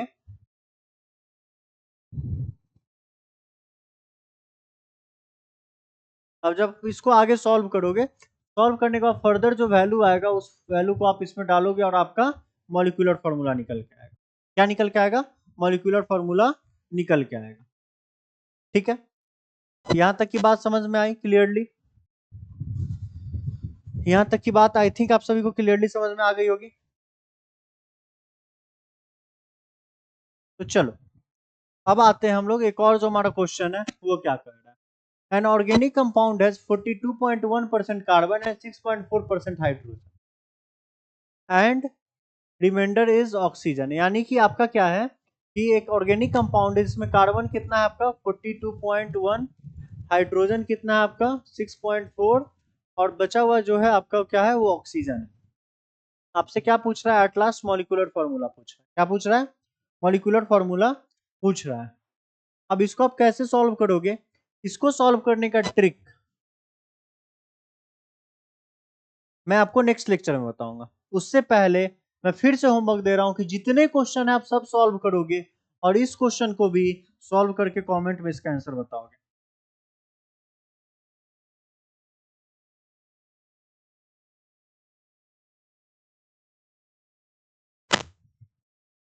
अगर आज सारे क्वेश्चन का मुझे कमेंट में आंसर नहीं मिला तो मैं समझ जाऊंगा कि आप लोग बिल्कुल भी सिंसियर नहीं हो अपने एग्जाम को लेकर। तो हर एक क्वेश्चन का मुझे कमेंट में आज आंसर चाहिए, मतलब चाहिए। ठीक है, सबको क्लियर? आज जितना पढ़ा है सबको क्रिस्टल क्लियर? बचा हुआ आगे का टॉपिक हम लोग कल नेक्स्ट लेक्चर में करेंगे। प्रॉपर कंसंट्रेशन टर्म और स्टोइचियोमेट्री एक ही साथ कल कवर अप करके खत्म करेंगे। आप लोग का सपोर्ट चाहिए होगा क्वेश्चन सॉल्व करना। आज देखियो कि क्वेश्चन अगर हम लोग ऐसे रुक रुक के सॉल्व करवाएं तो कितना टाइम वेस्ट हो रहा है। तो इस टाइम वेस्ट से अगर आपको बचना है तो आपको कुछ ना कुछ करना होगा। वो करना आपको क्या है वो समझ रहे हो, क्वेश्चन सॉल्व करना होगा। आज कमेंट में आपको सारा का सारा आंसर चाहिए। तो चलो आज के लेक्चर में इतना ही रखते हैं। टाटा बाय बाय, मिलते हैं नेक्स्ट लेक्चर में। बस प्लीज आज निराश मत करना, हाथ जोड़ के रिक्वेस्ट कर रहे हैं कि टोटल क्वेश्चन का आंसर कमेंट बॉक्स में कर देना। और टेलीग्राम चैनल पे प्रॉपर डिटेल आंसर का पीडीएफ बना के जितने भी बच्चे देख रहे हैं वीडियो को, सारे बच्चे आंसर को टेलीग्राम में भेज देना, हाथ जोड़ के रिक्वेस्ट कर। ठीक है, चलो टाटा बाय बाय, मिलते हैं नेक्स्ट लेक्चर।